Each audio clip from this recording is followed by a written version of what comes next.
Hi, welcome to Dice Control Dojo. I'm Phil and I practice every day and share my tips so we can all get better at the casino. This is my series on the end of the table craps. My last broadcast, I was showing you that I bought all this, right? I have a nice craps table, I have all the chips, I bought dice. I practice, I've taken courses, seminars, I've practiced 10,000 hours. And I read an article that says that the tables are going away or going to be greatly reduced. And I'm upset about it. Today, I want to talk about what you can do briefly in this series. Just a quick synopsis of what we can do as a group, all of us, so that we can get better at promoting this game, making it a staple in all of the casinos. How many times have you gone to a casino? I know me. I go to a casino. There's one table open. It's completely full. It's a $25 table, and I'm done. I can't get in.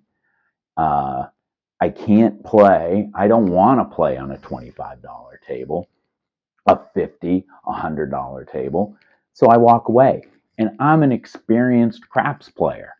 I've driven to a place so I can play. It's not like in Vegas where you can just hop to the next place, the next place, the next place. Some of these places in Boston and in the downtown areas, they have $25 tables, which are all full. So I can't blame them. If they're not full, then I would reduce it.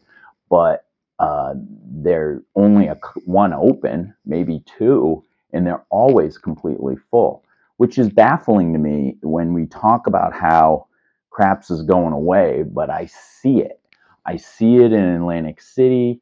I see it in Vegas, and I'm getting a lot of crap saying that I'm full of crap. So it's okay. I just read this article and I just want to get ahead of this. If it is a thing that's going to happen, or if it's a thing that's in the future, I want to make sure we get ahead of this and see what we can do to keep it going for the future. I know two families that love craps. They taught it to their kids, or three families, and their kids and their kids. They'll go and take over a whole table at a casino and play and have fun. And that's kind of what I want to talk about, is what can we do to make this more fun for the younger generation. And also, well, it is fun for the younger generation, but I mean, how can it be more inviting? Because it seems to be going in the other direction. Even since COVID, less tables, less time open, higher minimums, and a lot more rules. So I want to talk about what we can do as a team together. So first, how many times have you walked into a casino? You're walking in as the lights and everything's going off, and you're seeing somebody. You're walking around. What are we going to play, right? So you got a bunch of buddies. You're in a casino. You're not a craps player. You're a bunch of guys coming in for a weekend, and you guys want to play stuff. There's a lot of opportunity. Then somebody throws the hard six, and the whole table at the casino, they can hear you from all the way away. Everybody cheers because they hit the point. They hit the hard way. They hit the yo, and everybody had a bet on it. They hit the all tall small. The whole place goes nuts, right? So what happens, right? You got a scenario number one. You have this big explosion, and the whole casino hears it. That's scenario number one. Scenario number two. I'm at a high-end private table. We're playing with a whole bunch of high-end, big-time players of craps. And we're going on 3 or 4 hours of watching the table, being on the table. And what's the energy like? it's miserable. They're complaining, they're whining, they're pissed off. The whole vibe is miserable, and the whole place is just a Debbie Downer. That's scenario number 2. Scenario number 3, our craps crew. It's 9 o'clock in the morning in Vegas. We just had a great breakfast. We come to a table and it's wide open. There's nothing going on. All 4 slots are available. We all come up to our table.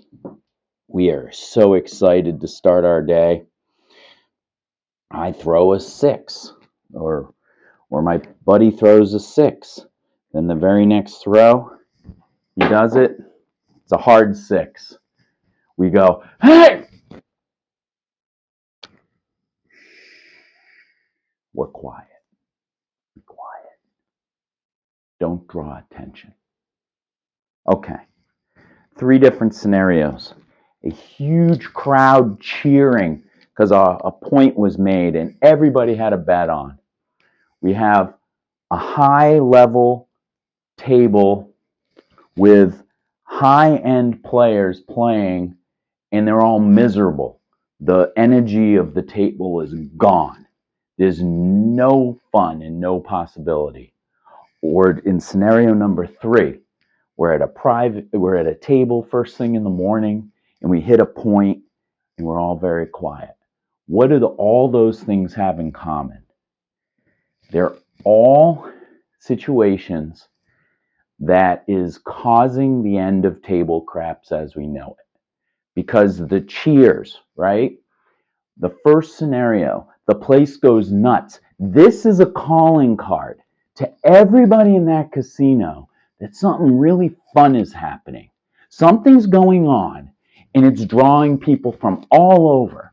Now, what's the first thing that happens when you're at a table and all these people come up? Say you're on that table and you just hit the point and the place is going nuts. We're cheering.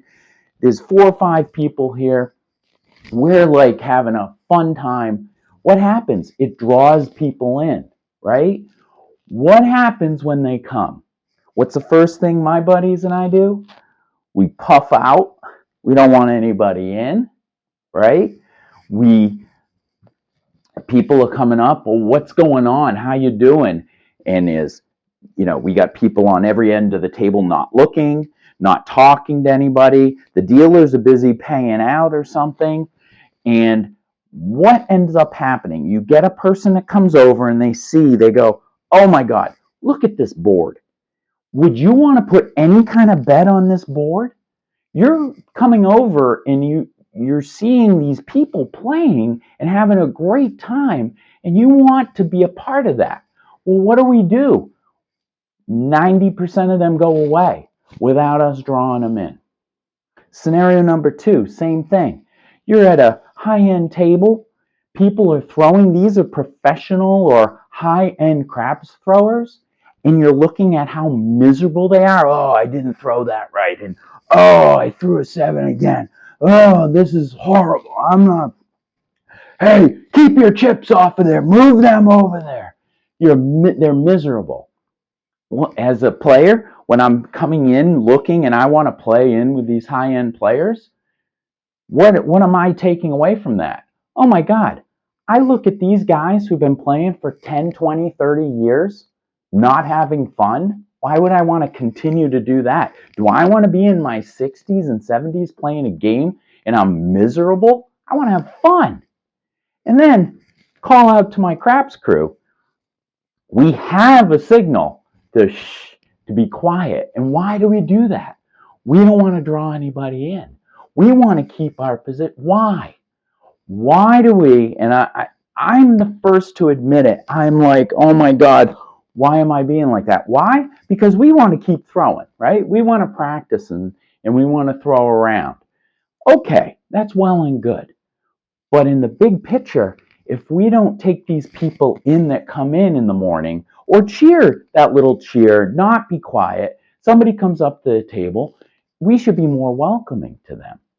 All 3 of these scenarios are what us as a group, a collective group, whether you're a dice control thrower expert, whether you're a random thrower that just likes to play the game, or you're a dealer or a box guy or the casino, all three of these scenarios are a way we can change the way we think of craps to allow people to come in, invite them in, show them it's not that difficult of a game. It really is simple. And don't talk down to them. Try and explain it to them so that we can grow the next youth, the next set of people to come up and actually learn the game and like the game. Not just learn it, but like it. And I'm going to talk more about each individuals on what we all can do in the upcoming videos. I want to talk next about our dice controllers. What can we do to promote the game as ourselves? Because I think we're our biggest advocate. I'm not seeing so many people that are random throwers online talking about it. They may talk about it. They like to get on and talk about how we suck, dice controllers. But I'm just talking to promote the game. There's so many videos out there and so many things about dice control that I think that's an opportunity for us as a group to promote the game as a fun game, is something you want to share and something you want everybody to be a part of. I want to grow this sport, which is a sport, and I want to grow it so that the casinos see, hey, we're going to make a lot more money if we put more tables out there, if we get more people involved and get away from the electronic gambling that we're seeing now. I think if we can turn it around, that the casinos can see that it's a benefit to put more of these tables on than the electronic, then that's going to draw people. I would rather come into a casino and physically play the game than be on my phone. I can do that anytime I want. And I know that that's profitable in one sense, but it's also not bringing anybody into your hotel to drink your food, you drink your drinks, eat your food, see your shows, and just make it a weekend at your place. So if you want us all to be a part of this, we all as a collective have to do that. I don't ever talk about betting strategies here, but I know that I want to go on a live table and throw for a long, long time.